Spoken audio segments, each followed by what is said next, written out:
এক রান দিয়ে 1 wicket, 3 run দিয়ে 3 উইকেট, তার মধ্যে 2 বলে 2 উইকেট তুলে নিয়েছিলেন এই পেসার। এক কথায় ভয়ঙ্কর শুরু করেছিলেন শরীফুল। দুর্দান্ত বলে শুরুর ব্যাটিং ধসিয়ে দিয়েছেন নিউজিল্যান্ডের। শরীফুল যেন ভিন্ন এক ফর্মেরই ইঙ্গিত দিচ্ছেন। শরীফুলের দুর্দান্ত বোলিং নিয়ে আরো থাকছে প্রতিবেদনে। বৃষ্টির মুষলধারা শেষ হওয়ার পরে ঝরে পড়েছে বাংলাদেশের উইকেটগুলো ঠিক বৃষ্টির মতোই। তাই ব্যাটিংটা খুব একটা ভালো যায়নি বাংলাদেশ ক্রিকেট দলের। তবে বোলিংয়ে কেমন করেছে বাংলাদেশ তা বলা খুব একটা সহজ হবে না, কেননা অল্প রানের টার্গেটে ম্যাচ পরাজয় মানেই বোলারদের ঘাড়ে তা চাপিয়ে দেওয়া উচিত নয়। বিশেষ করে শরীফুল মাহাদিরা দুর্দান্ত বোলিং করেছেন, সে কথা স্বীকার করতে হবে নির্দ্বিধায়।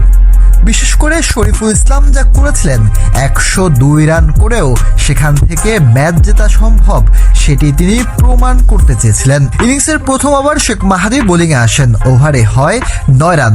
পরের ওভারে শরীফুল আসেন, তিনি এসে রীতিমতো বাজিমত করেন। প্রথম বলে ডট দিয়ে পরের বলে উইকেট, এরপরে ডট, এরপর দুটি সিঙ্গেল দিয়ে আরও একটি উইকেট তুলে নেন শরীফুল ইসলাম। অর্থাৎ প্রথম 1 রান খরচে 1 উইকেট এবং 3 রান খরচেই দুটি উইকেট তুলে নেন শরীফুল। চতুর্থ ওভারে বল করতে এসে প্রথম বলেই স্টাম্প উপড়ে ফেলেন বাংলাদেশি এই লেফট হ্যান্ডেড পেসার। ফলে তার নামের পাশে যোগ হয় 3 রানে 3টি উইকেট। সেই ওভারে দেন মাত্র 1 রান। অর্থাৎ প্রথম 2 ওভার বল